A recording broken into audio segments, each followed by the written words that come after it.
Hello friends, welcome back Sucharitas রান্নাঘর। আজকে আমি তোমাদের কাছে চলে এসেছি আরও একটি নতুন রেসিপি নিয়ে। আজকে আমি তোমাদের সঙ্গে শেয়ার করে নেব আদা ও জিরে বাটা দিয়ে খয়রা ইলিশ মাছের রেসিপিটা। এই রেসিপির জন্য এখানে আমি নিয়ে নিয়েছি 1 চামচের মতো গোটা জিরে, কতগুলো কাঁচা পাকা লঙ্কা, 1 টুকরো আদা আর 6-7 কোয়া রসুন।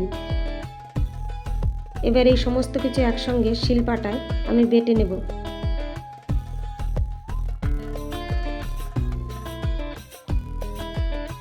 এখানে আমি এই সব কিছু বেটে নিয়েছি। এবার এটা একটা বাটিতে তুলে নেব।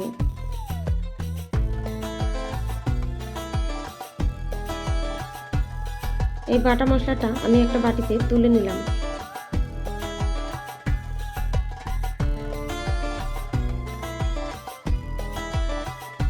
এখানে আমি 3টে খয়রা ইলিশ মাছ নিয়ে নিয়েছি। এবার এর মধ্যে লবণ আর হলুদটা মেখে নেব।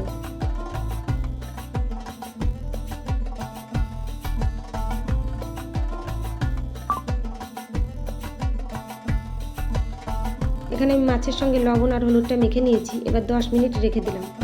এদিকে গ্যাস ওভেন অন করে কড়াই গরম করে পরিমাণ মতো সর্ষের তেল নিয়ে নিয়েছি। তেলটাও আমার গরম হয়ে গেছে। এবার এই তেলের মধ্যে আমি মাছগুলো ভেজে নেব।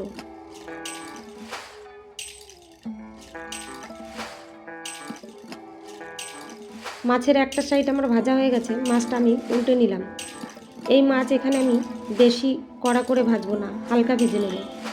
মাছ ভাজা হয়ে গেছে, এবার এগুলো আমি তুলে নিলাম।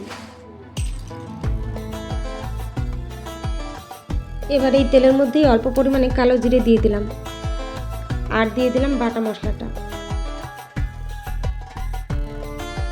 এই মশলাটা এখানে আমি কষিয়ে নেব। এই সময় এর মধ্যে পরিমাণ মতো হলুদ গুঁড়ো দিয়ে দিলাম আর স্বাদ মতো লবণ দিয়ে দিলাম। কম আঁচে আমি 4-5 মিনিটের মতো মশলাটা কষিয়ে নিয়েছি। এবার এর মধ্যে পরিমাণ মতো জল অ্যাড করে দিলাম আর এর মধ্যেই 4-5টা কাঁচা লঙ্কা দিয়ে দিলাম। এতে একটা সুন্দর ফ্লেভার আসবে। ঝোলটা আমার ফুটে উঠেছে। এবার মাছগুলো আমি ছেড়ে দিলাম। মাছ দিয়ে আমি 5 মিনিটের মতো রান্না করে নেব। দেখো বন্ধুরা, 5 মিনিটের মতো আমি রান্না করে নিয়েছি। আজকের রেসিপি আমার একদম তৈরি। এটা আমি পরিবেশন করে দিলাম। আমার এই রেসিপিটা যদি তোমাদের ভালো লেগে থাকে বন্ধুরা, তাহলে লাইক কমেন্ট শেয়ার করো।